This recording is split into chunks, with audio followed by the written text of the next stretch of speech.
ኣምላኽ ግዜ ዝበለጸ እዩ። ስለምንታይ እዩ ነገራት ዝድንገየና?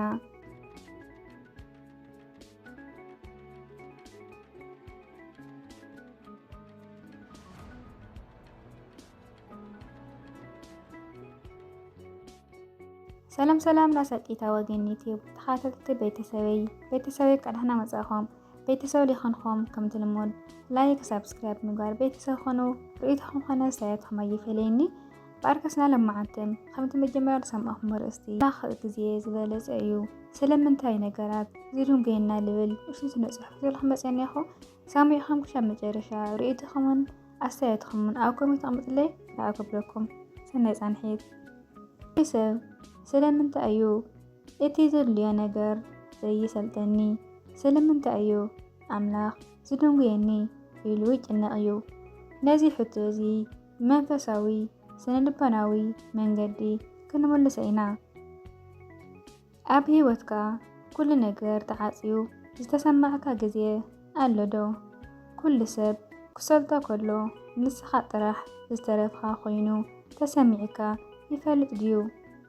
እቲ ምስጢር ሎሚ ስለምንታይ ኣምላኽ ሓንሳብ ጽናሕ ከም ዝበለና ክንርኢ ኢና።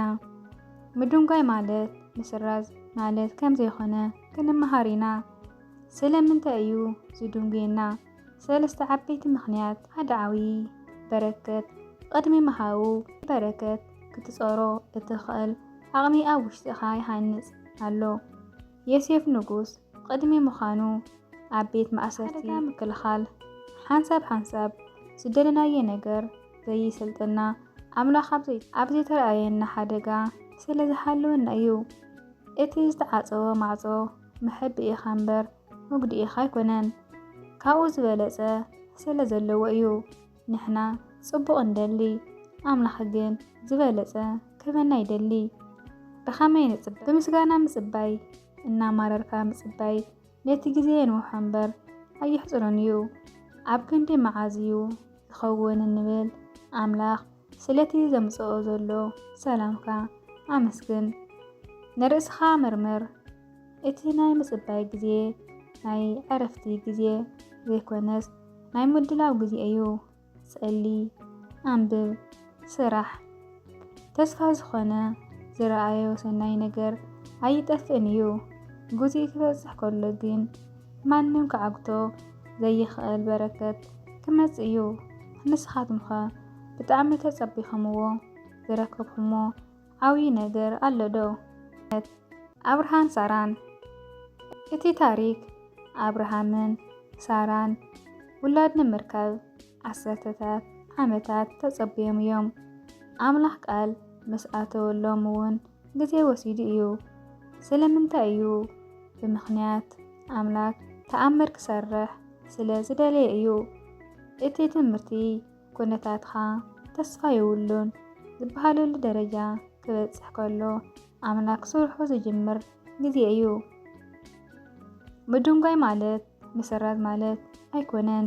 የግዳስ ንዓብዪ ዜና ምድላው ማለት እያ ወይ ዓብዪ ጌጋ።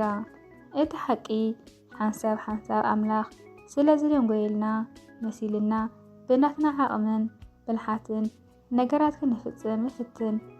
ልክዕ ከምቲ ሓደ ፍረ ከይበሰለ እንተቐጢምናዮ መጺእ ዝኸውን ብሓይሊ ዘምጸናዮ ነገር ድማ ሰላም ይኸእለና እዩ።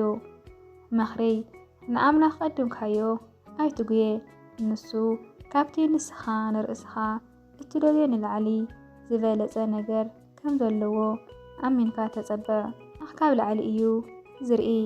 ምሳሌ ንሕና ልክዕ ከም ሓደ ኣብ ትምህርቲ እምባ ዘሎ ሰብ እቲ ቅድሜና ዘሎ ጥራሕ ኢና ንርኢ።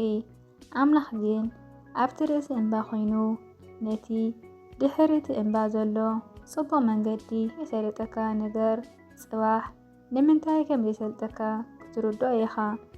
ምስጋና ሃሊኻ ሽዑ እቲ ነገር ዘይሰለጠለይ እትለሉ መዓልቲ ሎሚ ሓንቲ ኩላትና ኣብ ውሽጥና ብተደጋጋሚ እንሓታ ግናኻ ንምዝራባ እንሽኩለላ ሕቶ እያ።